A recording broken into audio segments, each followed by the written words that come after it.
Good morning students. आज का हमारा टॉपिक है कर्वेचर। देखिए कर्वेचर क्या होता है। अगर आपके पास दो कर्व हैं, फॉर एग्जांपल जैसे आपके पास दो कर्व हैं, एक कर्व है आपके पास पी क्यू और दूसरी कर्व क्या है एल एम। ठीक है, तो आपको फिगर से ही क्लियरली दिख रहा है कि एल एम आपके पास ज़्यादा कर्व्ड है as compare to P Q. ठीक है, तो यही जो आपके पास हम मेज़र कर रहे हैं इस कर्व की बेंडिंग की शार्पनेस को, इसको हम क्या बोलते हैं कर्वेचर। तो कर्वेचर की डेफिनेशन क्या होगी, the numerical measure of the sharpness of the bending of a curve at a point is called curvature of the curve at that point. The numerical measure of the sharpness of bending of a curve at a point. अगर आप किसी point पर curve की bending की sharpness देख रहे हो, ठीक है, उस चीज़ को मेज़र कर रहे हो कि वो कितनी बेंड हुई है, तो इस चीज़ को हम क्या बोलते हैं कर्वेचर। ठीक है, उसके बाद हमारे पास डेफिनेशन है intrinsic equation of a curve. आपके पास एक कर्व दे रखी है तो उसके इंट्रिंसिक इक्वेशन क्या होगी, या फिर हम कहें इंट्रिंसिक कोऑर्डिनेट्स क्या होंगे। तो देखिए हम कैसे बोलेंगे। अगर आपके पास एक कर्व है, मान लीजिए हमने ये कर्व ली, इसकी आर्क लेंथ को हमने रिप्रेजेंट किया है एस से। If S denotes the length of the arc of a curve measured from some fixed point A to a variable point P। क्या किया हमने, एक पॉइंट फिक्स कर लिया कर्व के ऊपर A और एक उसके पास पॉइंट क्या लिया P, और हमने इस आर्क लेंथ को एक फिक्स पॉइंट A से क्या किया है मेज़र किया है, और वो आर्क लेंथ हमने क्या ली है S ली है। ठीक है, and Sai is the angle between the tangents eight P and A or any other fixed line through A, then the relation between S and psi is called intrinsic equation of the curve। हम क्या कह रहे हैं कि हमने इस P point पर क्या किया, एक टेंजेंट ड्रॉ किया।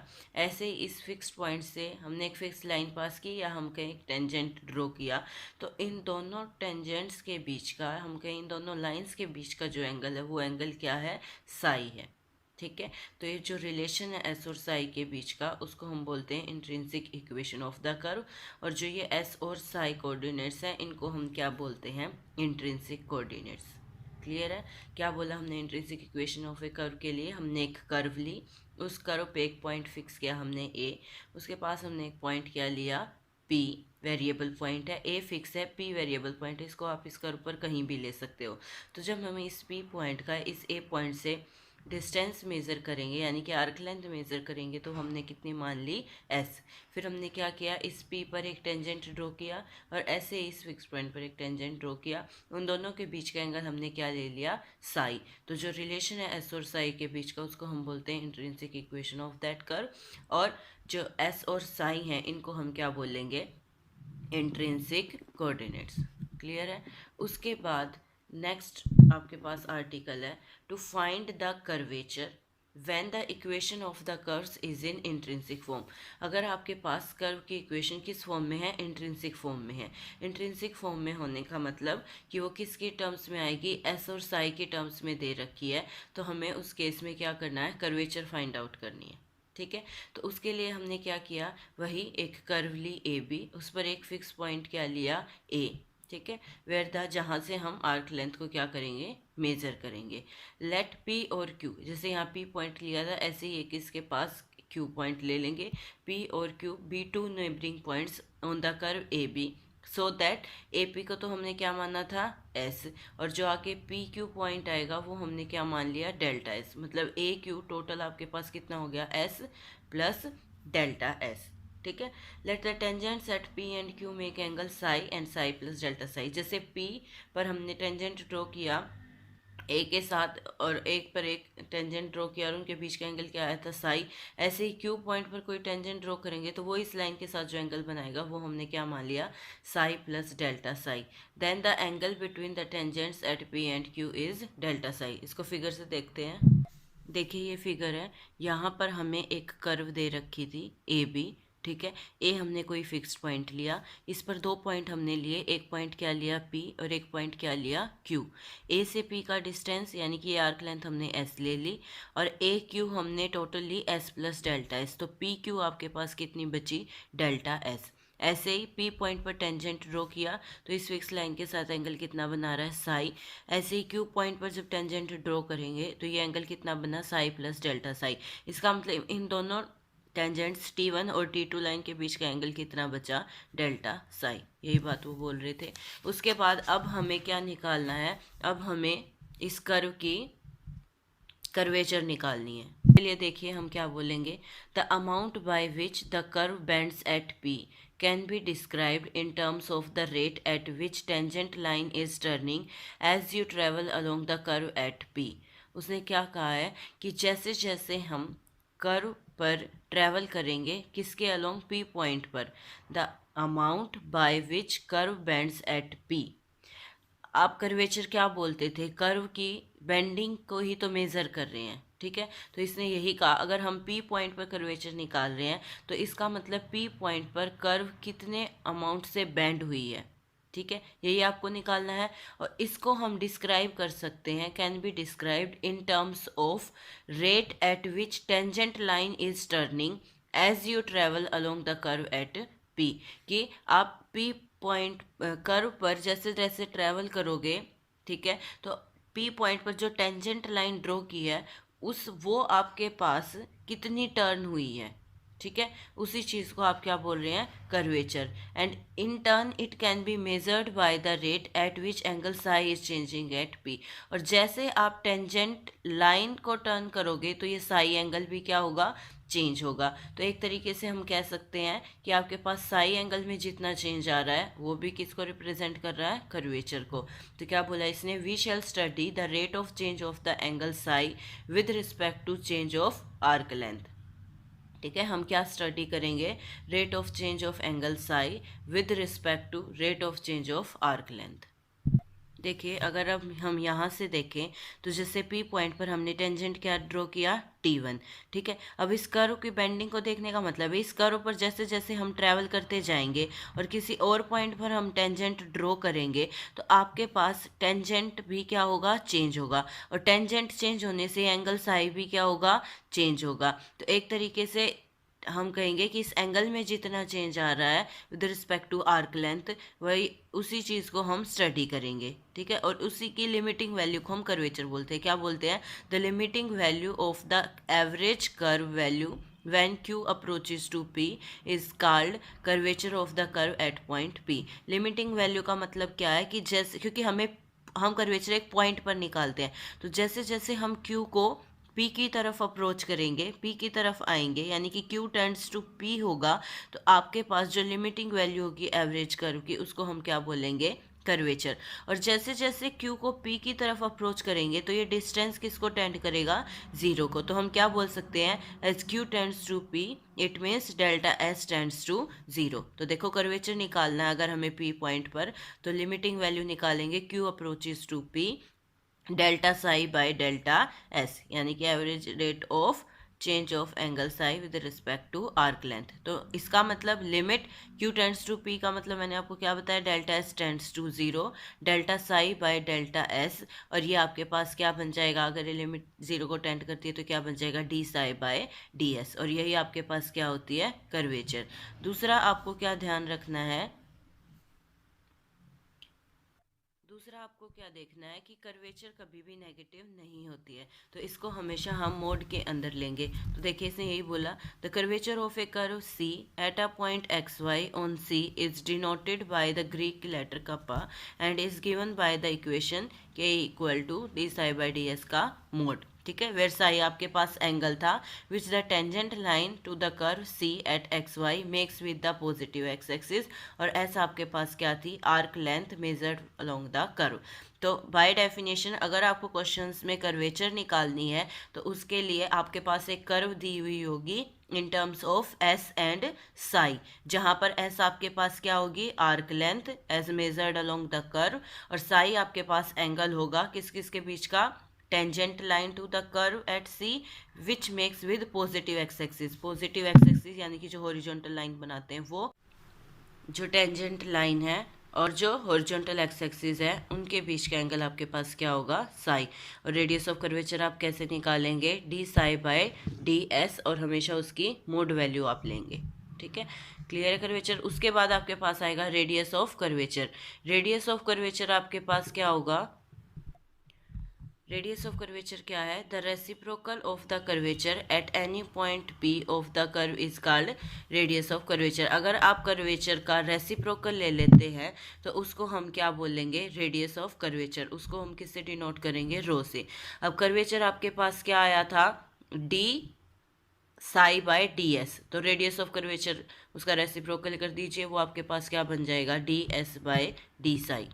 नेक्स्ट देखिए रिमार्क में इसने दिया straight line does not bend at all, so psi आपके पास क्या हो जाएगा, कांस्टेंट, तो इसीलिए d psi by d s क्या आ जाएगा, जीरो। तो स्ट्रेट लाइन की कर्वेचर क्या होती है, जीरो। देखिए स्ट्रेट लाइन के अंदर कोई बेंडिंग ही नहीं होगी तो इसका मतलब कर्वेचर क्या हो जाएगी, जीरो। और स्ट्रेट लाइन में अगर आप साई एंगल निकालेंगे तो साई एंगल आपके पास क्या आएगा, कांस्टेंट आएगा, क्योंकि टेंजेंट जो एक्स एक्सिस के पैरेलल ही आएगा। साई कांस्टेंट होने का मतलब d psi by d s आपके पास क्या हो जाएगा, जीरो, और d psi by d s ही क्या होती थी, कर्वेचर, तो इसीलिए कर्वेचर भी आपके पास क्या आ जाएगी, जीरो। क्लियर है। उसके बाद नेक्स्ट आपके पास है कर्वेचर ऑफ सर्कल। अगर आपको एक सर्कल दे रखा है और उसकी आपको कर्वेचर निकालनी है तो देखिए कैसे निकालेंगे। अच्छा, उसने क्या कहा है, to prove that the curvature of a circle at any point on it is constant. अगर आप सर्कल की कर्वेचर निकालते हो किसी भी पॉइंट पर तो वो क्या आती है, हमेशा कांस्टेंट आती है, and is equal to the reciprocal of the radius of the circle. और वो कांस्टेंट तो आएगी, साथ में उसने बोला वो किसके इक्वल आएगी, सर्कल की रेडियस के रेसिप्रोकल के। यानी कि अगर आप सर्कल की कर्वेचर निकालते हो तो वो किसके इक्वल आती है, सर्कल की रेडियस के रेसिप्रोकल के इक्वल आती है। देखिए हम प्रूव करके देखते हैं कैसे आएगी। हमने एक मान लिया सर्कल, ठीक है, let us take a circle, और उस सर्कल की रेडियस हमने कितनी ले ली है, आर, ठीक है, और उसका सेंटर हमने क्या लिया है, ओ। अब उस सर्कल पर वही हम दो पॉइंट्स लेंगे, P and Q, P 2 points on the circle, so that P Q यानी कि आर्क लेंथ आपके पास क्या आ जाएगी, एस। ठीक है, उसके बाद हमने क्यू पॉइंट पर एक टेंजेंट ड्रॉ किया जो एक्स एक्सिस के साथ एंगल कितना बना रहा है, साई। तो आपके पास एंगल, इसने कहा एंगल पी ओ क्यू भी क्या आ जाएगा, साई आ जाएगा। पी ओ क्यू एंगल आपके पास साई क्यों बना, आपने 9th-10th क्लास में ज्योमेट्री का रिजल्ट है वो पढ़ा होगा, क्या कि दो लाइंस के बीच का जो एंगल होता है, उन दो लाइंस पर जो नॉर्मल लाइन है उन नॉर्मल्स के बीच का एंगल भी वही होता है, दोनों इक्वल होते हैं। अब आप देखिए एक लाइन यहाँ पर क्या ली है, हॉरिजॉन्टल, ठीक है, और एक आपके पास क्या है, ये टेंजेंट, और उनके बीच का एंगल क्या था, साई। ठीक है, तो यहाँ से अगर आप इस टेंजेंट लाइन पर नॉर्मल देखेंगे तो क्या बनेगी, ओ क्यू, ठीक है, और इस हॉरिजॉन्टल लाइन के नॉर्मल क्या बनेगी, ये वर्टिकल लाइन ओ पी। तो इसका मतलब ओ क्यू लाइन नॉर्मल है T2 पर और OP लाइन नॉर्मल है T1 पर, और अगर T1 T2 के बीच का एंगल साई है तो इन नॉर्मल्स के बीच का एंगल भी क्या बनेगा, साई। तो इसीलिए आपके पास POQ एंगल क्या बन गया है, साई। अब आपने ये फॉर्मूला भी पढ़ रखा है आर्क लेंथ का कि L is equal to r theta. अब L यहाँ पर आर्क लेंथ हम कितनी लेकर चले हैं, S, रेडियस हमने R ही ली है, और थीटा आपके पास, थीटा एंगल की जगह हमारे पास एंगल क्या है, साई। तो L equal to r theta में वैल्यूज पुट करेंगे तो आपके पास क्या रिलेशन आ गया है, S is equal to r psi. अब आपके पास कर्व की इक्वेशन क्या आ गई थी, S equal to r psi, और कर्वेचर निकालनी है तो आप क्या निकालेंगे, d psi by d s. तो उसके लिए हम इस इक्वेशन को क्या करेंगे, इस इक्वेशन को हम क्या करेंगे, डिफरेंशिएट करेंगे विद रिस्पेक्ट टू साई। तो आपके पास वैल्यू किसकी आ जाएगी, D S by D Sai की, वो आपके पास क्या आ गई है, आर। तो आपके पास रो यानी कि रेडियस ऑफ कर्वेचर तो क्या आ गई है, आर, और कर्वेचर का फॉर्मूला क्या था, d psi by d S, यानी कि इसका रेसिप्रोकल वो आपके पास क्या आ गया, 1/r। तो आपको देखिए यही प्रूव करना था कि सर्कल की कर्वेचर आपके पास क्या आएगी, कांस्टेंट आएगी, और वो किसके इक्वल आएगी, रेसिप्रोकल ऑफ द रेडियस के। ठीक है। और अगर आपको सर्कल की रेडियस ऑफ कर्वेचर ही निकालनी है तो वो आपके पास क्या होती है, इसी का ही तो रेसिप्रोकल होती है, यानी कि वो आपके पास क्या बन जाएगी, आर। तो radius of curvature of the circle आपके पास क्या आ गई है, आर। उसके बाद नेक्स्ट टॉपिक है a circle with constant curvature is always a circle, यानी कि पिछली थ्योरम का ये क्या है, कन्वर्स है। उसमें आपने पढ़ा था कि सर्कल की कर्वेचर कांस्टेंट आएगी, और यहाँ आप उल्टा पढ़ रहे हो कि किसी कर्व की कर्वेचर अगर कांस्टेंट आ जाती है तो वो हमेशा आपके पास क्या बनेगा, सर्कल बनेगा। ठीक है। तो हमने क्या किया, एक कर्व ली, उस कर्व पर एक फिक्स्ड पॉइंट हमने क्या मान लिया, ए। ठीक है, जिससे हम आर्क लेंथ मेजर करेंगे। पी हमने कोई भी वेरिएबल पॉइंट लिया कर्व के ऊपर, सच दैट ए पी यानी कि आर्क लेंथ आपके पास क्या बन जाएगी, एस। ठीक है। फिर पी पर वही काम किया, हमने एक टेंजेंट ड्रॉ किया जो एक्स एक्सिस के साथ एंगल क्या बना रहा है, साई। ठीक है। फिर कर्वेचर का फॉर्मूला लगाया एट पॉइंट पी, वो आपके पास क्या होता है, d psi by d s. ठीक है। और अब आपके पास गिवन है कि कर्वेचर क्या है, कांस्टेंट है, तो इसका मतलब d psi by d s भी क्या आएगा, कांस्टेंट आएगा। तो वो हमने क्या मान लिया है, सी। ठीक है। तो d s by d psi आपके पास यहाँ से क्या बन जाएगा, 1/c। ठीक है। तो डी एस कितना बन गया, 1/c इंटू डी साई। यहाँ से इंटीग्रेट किया तो हमारे पास कर्व आ गई है s equal to 1/c into psi. लेकिन कर्व आपको क्या दिखानी थी कि क्या आएगी, एक सर्कल आएगी। ठीक है। और सर्कल की इक्वेशन क्या होती है, इंट्रिंसिक फॉर्म में s is equal to r psi. अभी अभी पीछे मैंने आपको बताया l is equal to r theta, values put करेंगे तो सर्कल की इक्वेशन बनती है s equal to r psi. तो वो फॉर्म लाने के लिए हम इसको कंपेयर करेंगे, तो इसका मतलब 1/c आपके पास क्या होगी, रेडियस ऑफ द सर्कल, जो कि क्या है, कांस्टेंट है। ठीक है। तो 1/c को हमने r पुट कर दिया, तो s इज इक्वल टू क्या आ गया है, आर साई। ठीक है। Which is the equation of a circle, S equal to r psi क्या होती है, सर्कल की इक्वेशन। ठीक है। Hence a curve with constant curvature आपके पास हमेशा क्या बनेगी, एक सर्कल बनेगी। ठीक है। फिगर बिल्कुल सेम ही है, हमने एक सर्कल लिया है, एक फिक्स पॉइंट ए लिया था जो आप पीछे कर चुके हो, एक पी पॉइंट लिया, या आप बोल सकते हो हमने एक कर्व ली। अभी क्योंकि आपको स्टार्टिंग में नहीं पता है कि ये सर्कल है, तो हम ये बोल सकते हैं हमने एक कर्व ली, उस कर्व पर एक पॉइंट हमने क्या फिक्स्ड पॉइंट लिया ए, एक वेरिएबल पॉइंट लिया पी। इस पी पर हमने एक टेंजेंट ड्रॉ किया जो एक्स एक्सिस के साथ एंगल कितना बना रहा है, साई। ए से पी का आर्क लेंथ हमने क्या मान लिया है, एस। ठीक है। अब यहाँ से आपने फिर क्या निकाला कि s is equal to 1/c into psi आ गया है। ठीक है। इसका मतलब रेडियस ऑफ द सर्कल आपके पास क्या आ गया है, कांस्टेंट, जिसको हमने रिप्रेजेंट कर दिया किससे, r से। ठीक है। तो आपके पास जब आपने ये कंपेयर किया तो आपके पास रिलेशन क्या बन गया, s is equal to r psi. और ये इसका मतलब किसकी इक्वेशन होती है, सर्कल की। तो इसका मतलब जो आप कर्व लेकर चले थे वो कर्व आपके पास क्या है, सर्कल है।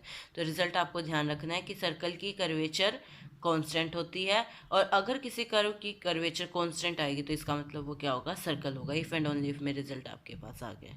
ठीक है।